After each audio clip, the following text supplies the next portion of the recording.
Goeiemôre vriende en baie welkom by ons oordenkings op hierdie pragtige Dinsdagoggend. En ek hoop dat jy 'n mooi naweek gehad het. Die van julle wat bevoorreg was om 'n lang naweek te kon hê, ek bid dit regtig vir jou baie spesiale en 'n pragtige naweek was.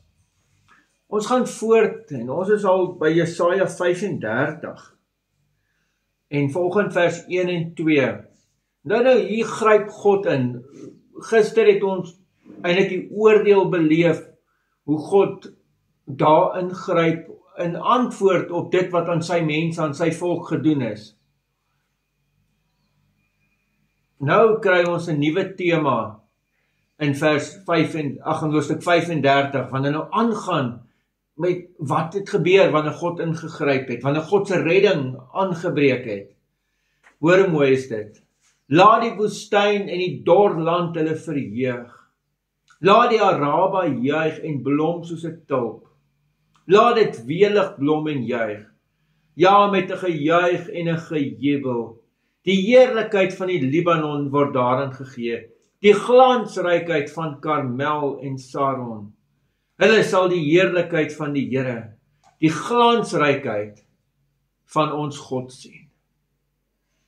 Vriende, die ongelooflikheid, almal sal die heerlikheid van God sien. Maar nie net die mense nie. Selfs die natuur. Hier word gepraat van die woestyn. En die effek van God se redding is so geweldig, dat selfs die woestyn en die dor land hulle verheug. En dan hoor ons van blomme, soos tulp, welig blom, nee, die glansrykheid van Karmel en Saron word aan gegee.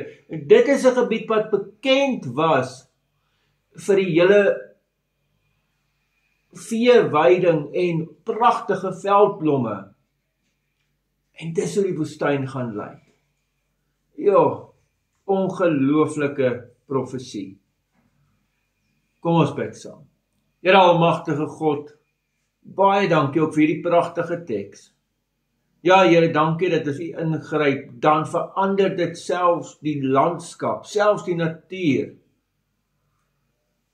O Here, ons bid dat ons ook in ons tyd U heerlikheid mag aanskou.